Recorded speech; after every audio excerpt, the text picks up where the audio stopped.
광교 꿈의 교회 교사대학을 시작하겠습니다. 저는 광교 꿈의 교회를 함께 섬기는 서종원 목사입니다. 오늘은 저의 전공을 살려서 교회사의 관점에서 바라본 구원이라는 제목으로 우리 선생님들과 함께 말씀 나눠보도록 하겠습니다. 여러분, 우리 기독교에서 가장 중요한 책, 문서는 바로 성경이죠. 그런데 성경 외에 기독교의 기본 교리가 담겨 있는 아주 짧은 문서가 하나 있습니다. 보통 우리가 그것을 신앙 고백이라고 부르는데요.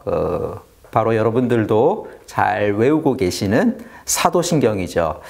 지금 여러분 보시는 화면에 사도신경이 나와 있을 텐데요. 전능하사 천지를 만드신 아버지 하나님을 내가 믿사오며 이렇게 쭉 시작해서 몸이 다시 사는 것과 영원히 사는 것을 믿사옵나이다. 이렇게 마무리가 됩니다.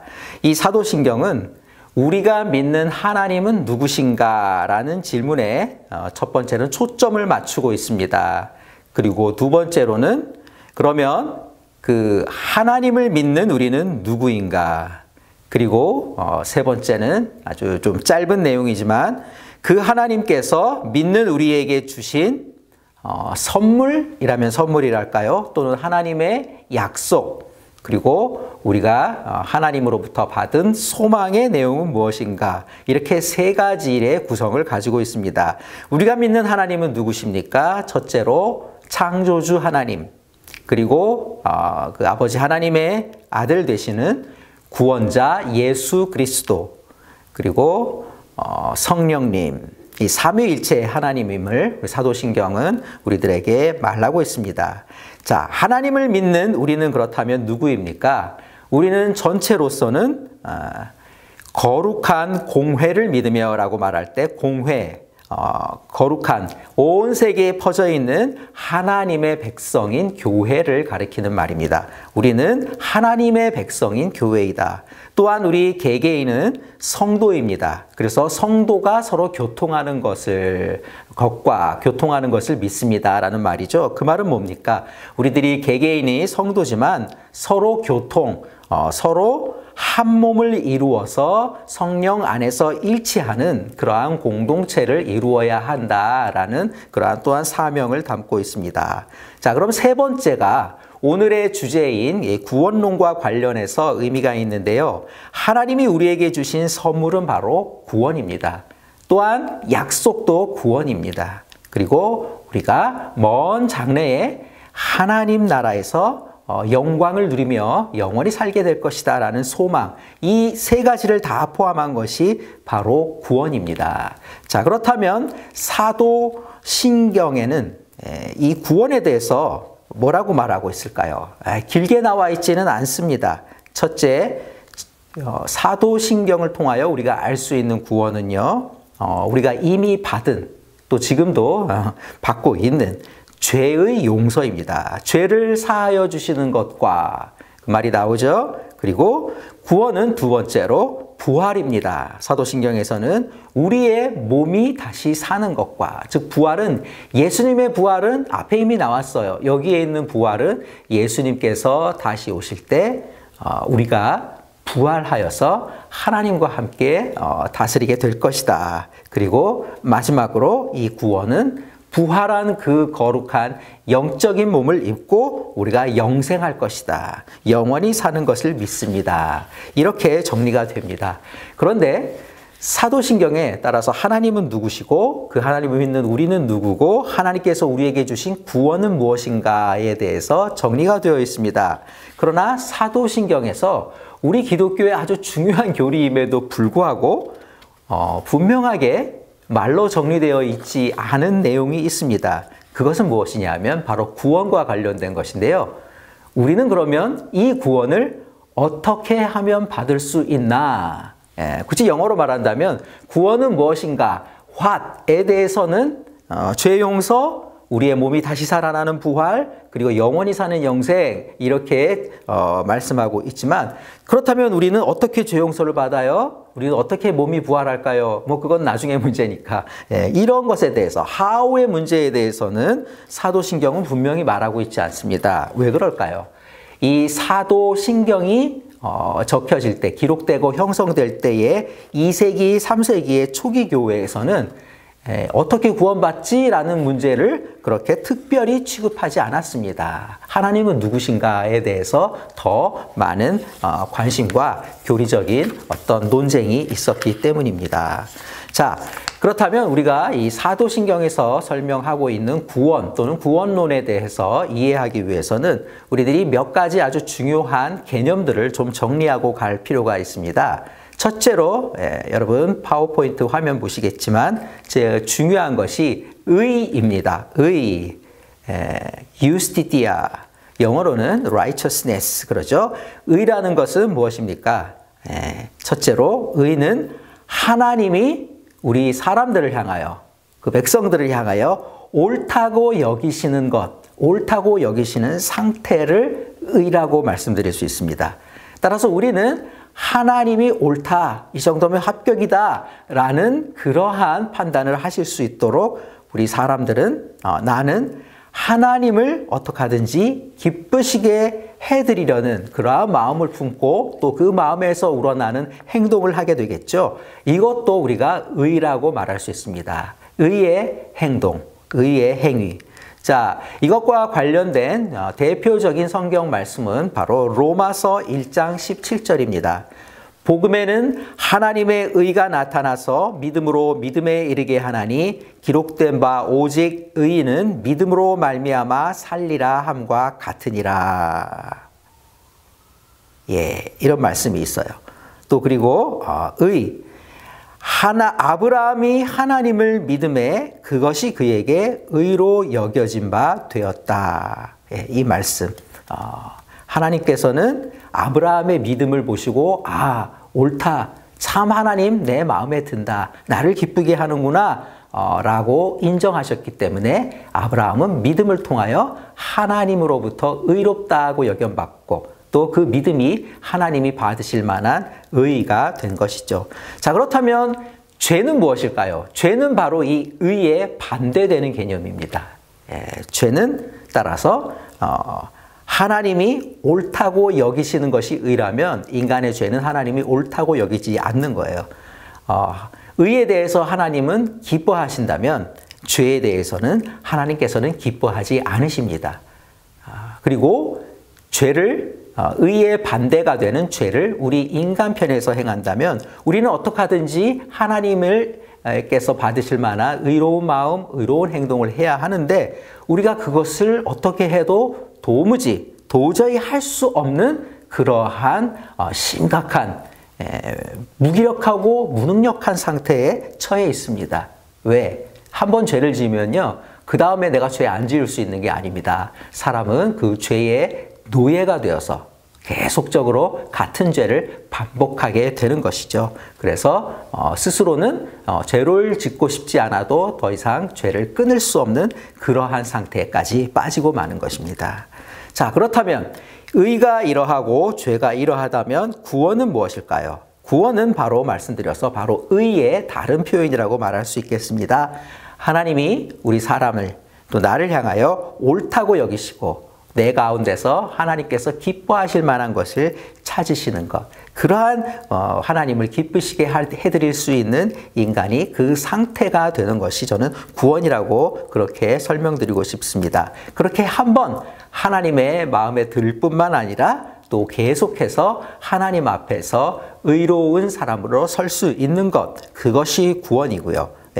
그리고 이것을 다르게 말한다면 하나님 앞에서 계속 의로운 삶을 사는 사람을 우리는 성도, 거룩한 성도, 하나님의 백성답게 사는 거룩한 성도라고 말씀드릴 수 있겠죠. 따라서 구원은, 이런 의미의 구원은 하나님께 의롭다고 인정받고 난 다음에는 계속적으로 의로운 성도로서 살아가는 성화, 거룩해지는 그러한 것을 포함한 것이 바로 구원이다라고 말씀드릴 수 있겠습니다. 하나님이 인정해 주시는 의에서 출발해서 우리가 거룩한 성도로 하나님의 백성답게 살아감으로써 나중에 하나님 나라의 시민으로서의 당당한 자격을 얻게 되는 그러한 것을 구원이라고 이해할 수 있겠습니다. 자, 이야기는 여기서 끝나지 않고요. 그렇다면 우리가 이렇게 하나님 앞에서 의롭고 또 거룩한 성도로서 헌신하고 믿음대로 살아가다 보면 이러한 열매가 있습니다. 이러한 구원의 열매는 무엇입니까? 바로 두 번째, 구원의 두 번째, 세 번째 요소라고 말할 수 있는, 첫째는 우리가 몸으로 부활하여 예수님 재림하실 때 하나님 나라에 들어가는 것이고요. 그리고 또 그 결과 하나님의 영광 안에서 영원히 영생을 누리며 살아가는 것, 구원은 여기까지도 포함하는 커다란 일련의 과정이다. 한 사람의 일생에서만 이것이 끝나고 완결되는 것이 아니라 죽고 난 다음에 부활하고 또 영원히 계속 이어지는 하나님과 함께하는 복된 상태를 구원이라고 말할 수 있겠습니다. 자, 그런데 이제 구원에 대해서 우리가 이해할 때 이러한 개념 외에 또 중요하게 생각할 것이 있습니다. 자, 이렇게 구원은 그러면 누가 하시는 일이에요? 구원의 주체는 누구일까요? 두 가지로 이해할 수 있어요. 하나는 완전 정답이고 두 번째 거는 정답이 아니에요. 근데 정답이 아니라 그래가지고 100% 틀렸다라고 말하기도 좀 힘든 부분이 있습니다. 첫째 정답은 무엇입니까? 구원은 하나님이 하시는 하나님의 사역입니다. 아멘. 하나님께서 우리를 구원하실 때 하나님은 바로 우리에게 은혜를 주셔서, 또는 은혜의 비슷한 다른 동의어는 은총이라 그럽니다. 은총은 뭐예요? 은이란 말은 거저 주는 겁니다. 그리고 총은 높은 사람이 낮은 사람에게 베풀어주는 호의와 사랑을 말하는 것이죠. 따라서 은혜 또는 은총은 하나님께서 우리에게 거저 주시는 사랑이다, 이렇게 이해할 수 있겠습니다. 그런데 구원의 주체를 다르게 생각하는 사람들도 교회사의 역사 가운데 있어 왔습니다. 구원의 주체는 물론 하나님의 은혜이지만 내가 할 수 있는 대로 최선을 다해서 이루어가는 것이지. 그러면 어떻게 구원받는 거예요? 그러면 내가 선한 행위의 공로를 통해서 거룩함의 이 경지의 수준에 도달하면 하나님께서 나에게 천국 시민으로 삼아주시고, 그렇죠? 네, 또 나를 더 거룩하게 해주시고, 또 나를 부활시켜 주시고 영생의 선물을 주실 것이다. 그러니까 시작은, 모든 인류를 위한 구원의 시작은 하나님 예수님이지만 너의 구원을 위한 시작은 네가 시작해야 돼. 여러분, 꼭 정답 아니에요. 이렇게 이해하는 게 있어 왔어요. 듣기에 참 그럴듯하고 이거 다 틀렸다라고 쉽게만 말할 수도 없는 그러한 부분들이 있습니다.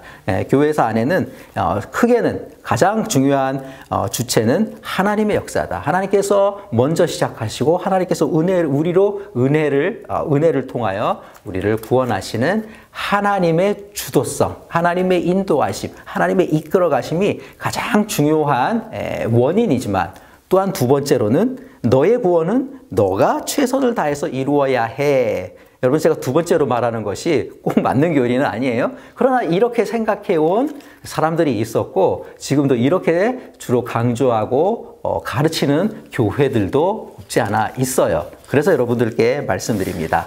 자, 아까 제가 말씀드렸을 때 2세기, 3세기는 그러면 우리가 어떻게 하면 구원을 얻지라는 거에 대해서 그렇게 많이 관심을 갖고 정리해 놓지 않았다 그랬죠. 그러나 그 시기가 지나고 4세기가 되었을 때 로마 제국이 기독교를 받아들이고 기독교가 로마 제국의 국교 정도가 되기 딱 직전에 활동했던 어거스틴이라는 초대교회의 아주 훌륭한 신학자이자 지도자였던 분이 계십니다. 원래 이름은 아우구스티누스인데 물론 영어로는 어거스틴이라고 부르기 때문에 저는 어거스틴이라고 부르겠습니다. 그는 여러분 아시다시피 믿음이 좋은 어머니 모니카의 아들이었죠. 어머니의 어릴 때부터 품을 통하여 성경 말씀을 듣고 예수님을 알았는데 성장하면서 어거스틴이 이 믿음을 떠나게 되었어요.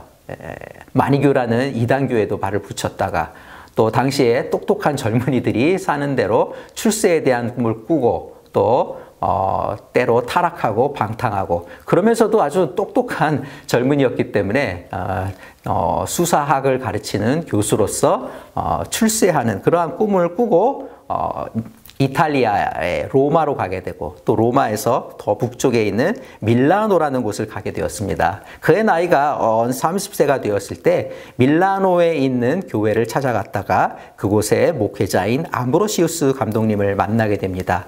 그리고 주일날 예배당에서 그의 설교를 들으면서 그의 마음이 열리게 되고 나도 거룩한 하나님의 사람으로 성도로서 살고 싶다라는 소원이 그의 마음 가운데 생겨나게 되었습니다. 그러나 자신을 이렇게 살펴보았더니 여전히 자신은 죄의 사슬에 묶여서 꼼짝할 수 없는 상태라는 걸 발견하게 되었습니다. 그를 묶고 있던 죄의 사슬은 무엇입니까? 어거스틴에게는 구체적으로 출세하고 싶은 명예욕, 두 번째 출세에 따라오는 게 또 뭡니까? 여러분 돈과 재산과 같은 부가 아니겠습니까? 부유하게 살고 싶은 재물욕, 그리고 또한 여성에 대한 순수한 사랑이 아니라 성애적 사랑, 이러한 것으로 자신이 이렇게 묶여있고 또 나의 마음이 갈피를 잡지 못하고 하나님을 향해서 믿음의 마음 한 마음으로 모여지지 못하고 이렇게 세 가지, 네 가지로 흩어져 있는 것을 보게 되었습니다. 즉 거룩한 구원을 향해서 나아가고 싶어요.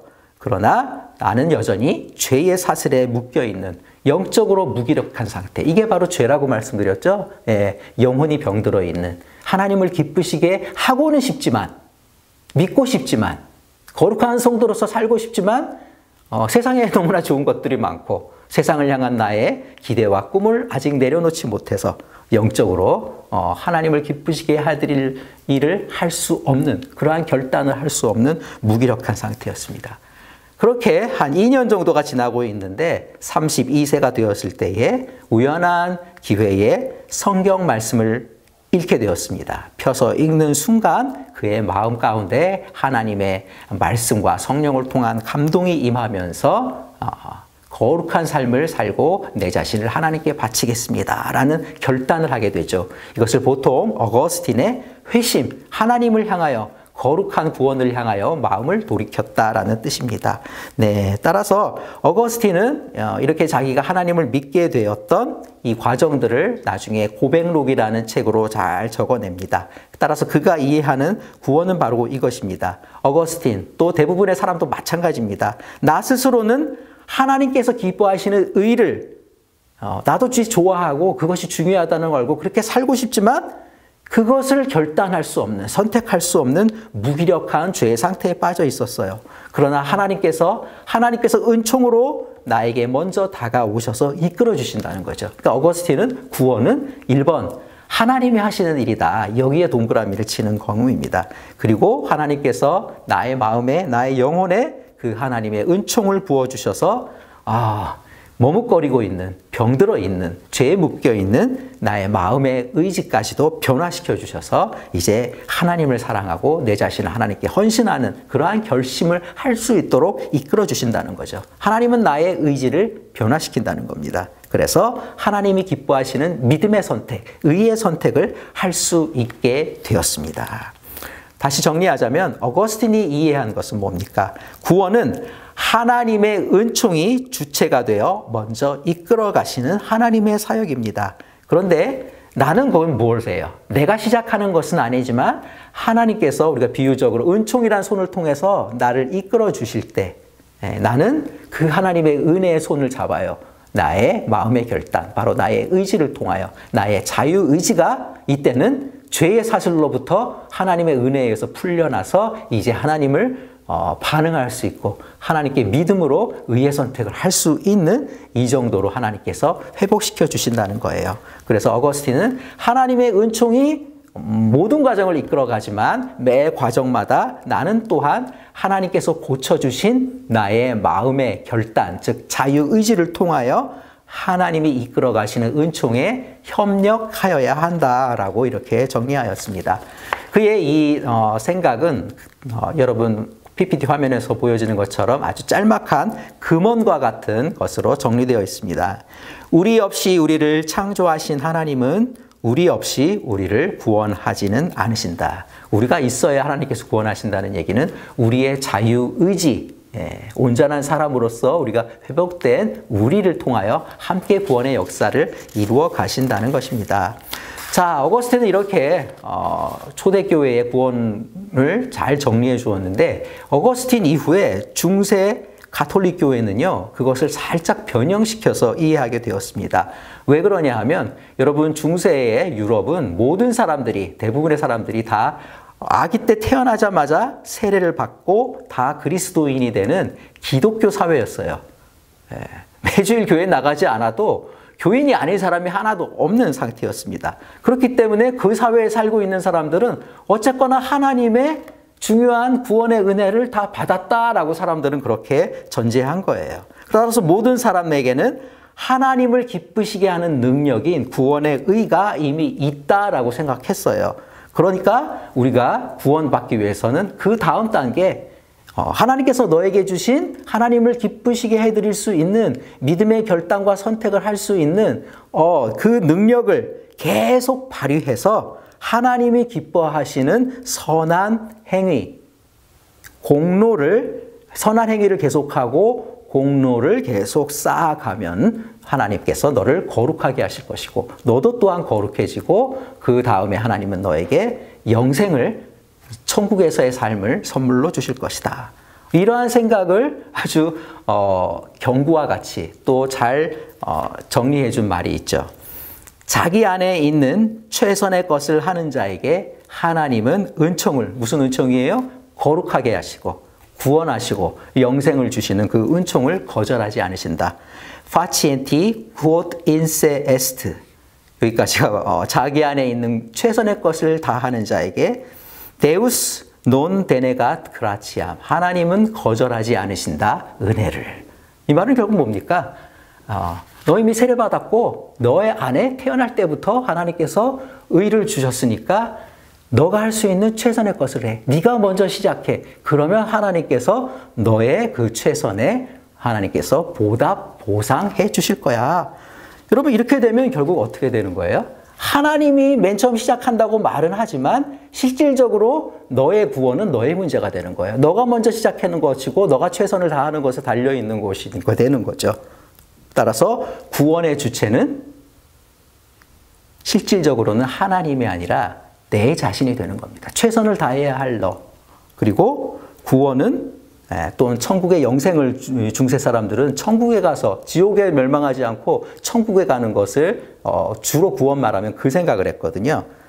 믿음보다는 다 믿어요. 이미 모든 사회 사람들이. 안 믿는 사람 아무도 없어요. 그렇기 때문에 보다 중요한 것은 그 믿음을 가지고 어떻게 하면 하나님 기뻐하시는 선한 행위를 할 것인가. 공로의 문제. 행위를 통하여 구원을 하나님으로부터 얻어내게 되는, 좀 나쁘게 말하면 일종의 내가 먼저 선한 행위로 하나님을 기쁘시게 했으니까 하나님 저에게 거룩함의 은혜를 주세요. 저에게 영생의 선물을 주세요. 저를 지옥에 멸망시키지 않게 해주세요. 라는 일종의 거래관계와 같은 것으로 이해할 수도 있는, 이렇게 변형되고 왜곡된 구원관을 갖게 되었던 것입니다. 여러분 이러한 생각이 크게 확대되면서 중세 말에 여러분 하나님이 기뻐하시는 선행을 교회당을 크게 짓기 위해서 헌금을 하고 또 성지순례를 하고 뭐 신부님을 찾아가서 자기가 죄를 지었으면 고백하고 헌금하고 또 벌을 받고 뭐 이런 모든 것들을 다 선한 행위로 말하게 되면서 여러분 역사에서 들으셨을 거예요. 면죄부까지도 팔고 그 면죄부에서 나온 수입으로 성 베드로 성당을 크게 지으려고 하는 정말 비성경적이고 타락한 그러한 모습을 보여주었죠. 이것에 대해서 반대하고 분개했던 루터는 이 구원의 문제를 따라서 깊이 생각하게 되었습니다.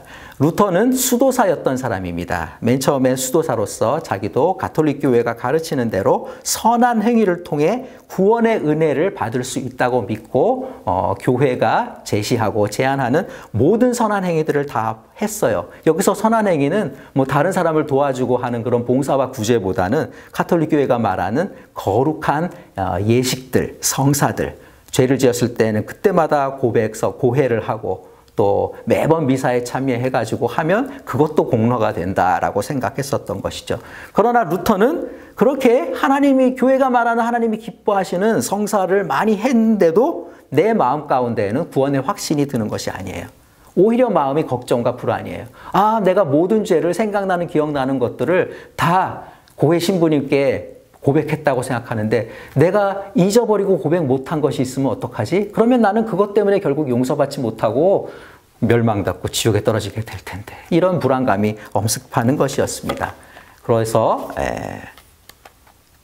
이때 나중에 회고하는데 루터는 아까 제가 여러분에 읽어드렸던 로마서 1장 17절 사도 바울의 말, 하나님의 의, 복음에는 하나님의 의가 나타나서 믿음으로 네, 이렇듯 루터는 칭의라는 성경적인 이 교리를 다시 발견함으로써 중세 카톨릭이 칭의와 성화를 함께 섞어서 혼동되게 이해했던 것과는 다르게 1단계의 칭의 그리고 2단계의 성화를 분명하게 구별하였습니다. 이 둘은 왜 구별이 될까요? 칭의는 철저히 하나님께서 은총으로 우리를 용서하시는 하나님의 역사입니다.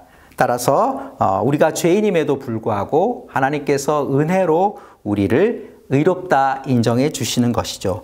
반면에 2단계의 성화는 이제 하나님으로부터 죄 용서받은 우리가 하나님의 은총에 협력하면서 우리도 거룩한 하나님의 백성으로 살아가면서 실제로 의로움은 의인으로 조금씩 바뀌어가는 과정이죠. 따라서 여기에는 거룩한 성품을 우리가 더 회복하게 되고 또 거룩한 성도의 삶을 살게 되면서 실제로 또 하나님 보시기에 정말로 의로워지게 되는 것입니다.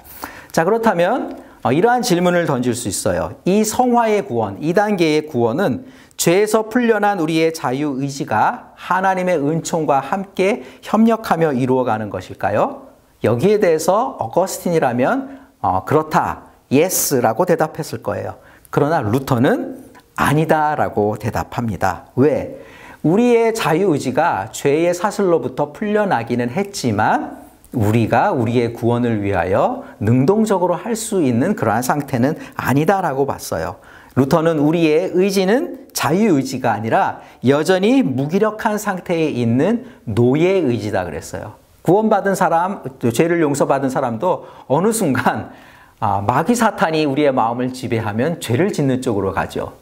반면에 하나님이 우리가 하나님께 순종하고 하나님께 붙잡힌 바 되면 또 우리는 하나님이 기뻐하시는 일을 행할 수 있는 것입니다. 따라서 우리가 주체가 되고 우리가 결정하는 것이 아니라 하나님께서 우리를 붙잡아 가시는가, 우리가 악마 마귀 사탄에게 유혹돼 가지고 여전히 거기에 죄의 종로로 타는가, 여기에 달려있기 때문에 우리의 자유의지가 하나님의 은총과 협력할 정도로 그렇게 대단하지가 않다고 본 것입니다. 그래서 루터는 심지어 이렇게까지 말합니다.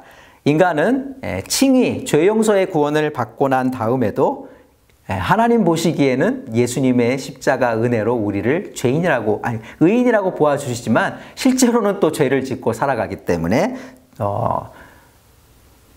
의인이며 동시에 죄인이다라고까지 말해요. 그렇다면 성도의 삶은 뭐죠? 이렇게 하나님이 기뻐하시는 의의 삶과 죄 사이에서 평생토록 죄와 싸우는 영적 투쟁이다. 이렇게 루터는 이해하고 있습니다. 자, 우리 두 번째 중요한 종교개혁자인 칼빈을 잠깐 짧게 다뤄보도록 하겠습니다. 칼빈은 루터가 이야기를 안 한 것은 아니지만 칭의와 동시에 일어나는 성령의 역사로서의 중생, 즉 거듭남에 대해서 이야기를 합니다. 우리 사람은 중생을 통하여 하나님의 자녀로 거듭나게 되고 이제 거듭났기 때문에 실질적으로 살아있는 영혼의 능력을 가지고 하나님의 성도로서 살아가게 되는 것이죠. 이것이 바로 성화예요. 그런 면에서 칼빈은 구원받은 신자가 거룩한 하나님의 백성답게 살아가는 이 성화의 단계를 강조합니다. 물론 1단계 칭의는 루터로부터 배우고 기본으로 다 인정을 하고 있는데 루터는 성화를 그렇게 강조하지 않았어요. 왜? 성화를 강조하다 보면 헌신해라, 교회에 헌신해라, 하나님께 기뻐하신 일을 해라. 또 그러면 중세 가톨릭처럼 행위와 행위 중심의 구원으로 넘어갈까 봐, 그것으로 또 전락할까 봐 성화가 중요한 것은 알고 있지만 성화에 대해서 강조하거나 크게 설교하지는 않았거든요. 그렇지만 칼빈은 루터의 다음에 아주 중요한 성도의 다운 삶으로서의 성화를 강조했죠. 그것을 또한 우리가 어떻게 알 수 있냐면요. 칼빈은 십계명으로 대표되는 구약의 율법을 우리 그리스도인들도 준수하고 지켜야 한다. 왜요? 루터는 그렇게 말하지 않았어요. 율법을 하나님께서 주신 이유는 우리가 율법을 보고 나는 이런 것을 지킬 수 없구나. 따라서 나는 죄인이구나. 죄를 깨닫게 하기 위해서이지 우리가 그것을 다 지킬 수 있기 때문에 하나님께서 주셨다라고 루터는 그렇게 설명하지 않습니다. 그러나 칼빈은 율법, 십계명을 조금 더 적극적으로 설명을 하지요.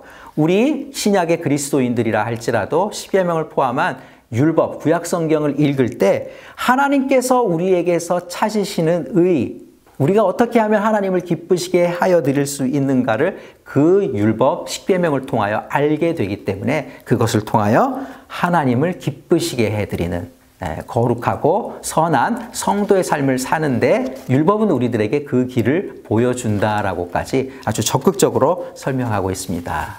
자, 그 다음 칼빈의 시대가 지나고 독일, 루터가 종교개혁을 했던 독일 땅에서는 새로운 신앙운동이 일어나는데요. 그것을 경건주의라고 말합니다. 루터도 중생을 인정하고 칼빈도 교리적으로는 중생의 중요성을 말했지만 이 경건주의는 어떤 면에서는 칼빈의 영향을 받아서 그것을 더욱 발전시킨 사람들이에요. 중생을 그냥 머리로서만 믿고 고백하는 교리가 아닌 실제 모든 신자들이 중생의 체험을 하는 것을 강조했어요. 내 죄가 용서받고 하나님 앞에서 따라서 우리가 얼마나 기쁩니까? 그러한 구원의 기쁨과 감격과 감사함으로 성도들이 함께 모여서 성화를 훈련하고 또 적극적으로 나아가서 봉사하고 선교를 실천하는 것을 아주 강조하는 그러한 운동이 독일에서 시작되어서 영국과 미국 또한 전 세계로 퍼져나가게 되었죠. 감리교 운동을 시작한 영국 교회의 목회자인 존 웨슬리도 이러한 독일의 경건주의 운동에 영향을 받았습니다.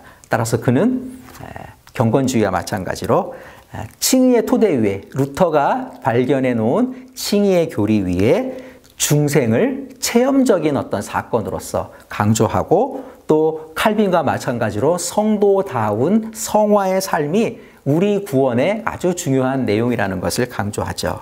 그리고 한 걸음 더 나아가서 우리의 자유의지가 하나님의 은총에 협력한다고 보는 어거스틴의 생각으로 돌아가서 어거스틴적인 구원관을 또한 여기 우리 개신교의 구원관에 전맥시킨 그러한 사람입니다. 어거스틴에게서는 다시 말씀드리지만 칭의와 성화가 구별되지 않아요. 하나님께서 은혜로 우리를 용서할 때 우리는 이미 의인으로 변화됐다.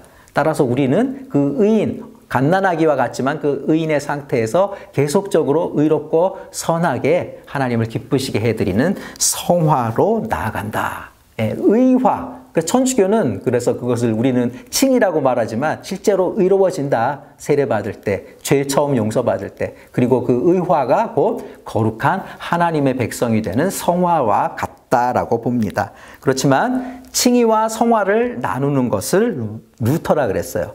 그래서 웨슬리도 루터의 영향을 받아서 칭의와 성화를 나눕니다.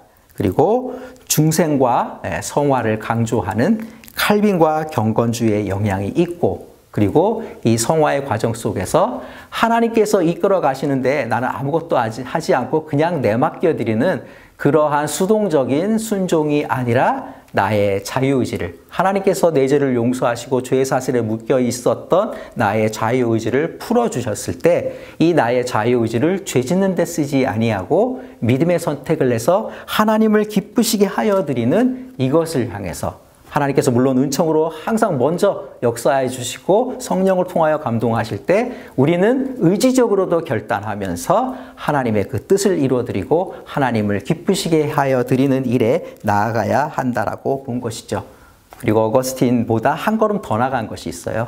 어거스틴은 이렇게 성화의 삶을 살지만 우리가 죽기 전에 하나님 보시기에 완전한 성화가 될 수 있다라고 어거스틴은 보지 않았습니다. 인간에게는 여전히 죄의 유혹이 있고 죄의 뿌리가 남아있기 때문에 죽고 난 다음에야 완전한 성화가 될 것이다 라고 말했지만 웨슬리는 모든 사람이 다 그런 것은 아니지만 성경의 의인들이나 기독교의 역사 가운데 어떤 사람들은 죽기 전에 전혀 죄를 짓지 않는 완전히 죄 용서받고 또 완벽히 하나님만을 기쁘시게 하여 드리는 그러한 구원의 완성, 사랑의 완성으로서의 완전 성화에 도달할 수도 있다라고 보았던 것입니다. 자, 이러한 성화와 완전으로 요약되는 웨슬리의 구원을 가장 잘 지시해주는 성경 말씀은 베드로 후서 1장 4절입니다. 그거 한번 제가 읽어보겠습니다. 그것은 이 약속들로 말미암아 여러분이 세상에서 정욕 때문에 부패하는 사람이 되는 것이 아니라 하나님의 성품에 참여하는 사람이 되게 하시려는 것입니다. 하나님의 성품에 참여한다는 것은 뭡니까? 거룩하신 하나님처럼 우리도 거룩한 하나님의 자녀로서 살아가게 된다는 것입니다. 우리의 성품도 예수님을 닮아서 거룩하게 변화되는 것. 그것이 하나님께서 우리를 구원하신 목적이라는 것이죠. 따라서 구원의 아주 중요한 기초는 전적으로 하나님의 은혜로 우리가 용서받는 칭이지만 여기에서 머무는 것이 아니라 하나님께서 원래 원하시는 하나님의 백성다운, 성도다운 거룩한 삶으로 하나님을 기쁘시게 하여 드리고 하나님께 영광 돌리는 것이 구원의 목표이고 실질적인 내용이다. 이렇게 말씀드리고 싶습니다. 자, 교회사를 통해 본 구원의 강의 여기까지 마치도록 하겠습니다. 좀 긴 강의였는데 여러분 경청하여 주셔서 감사드립니다.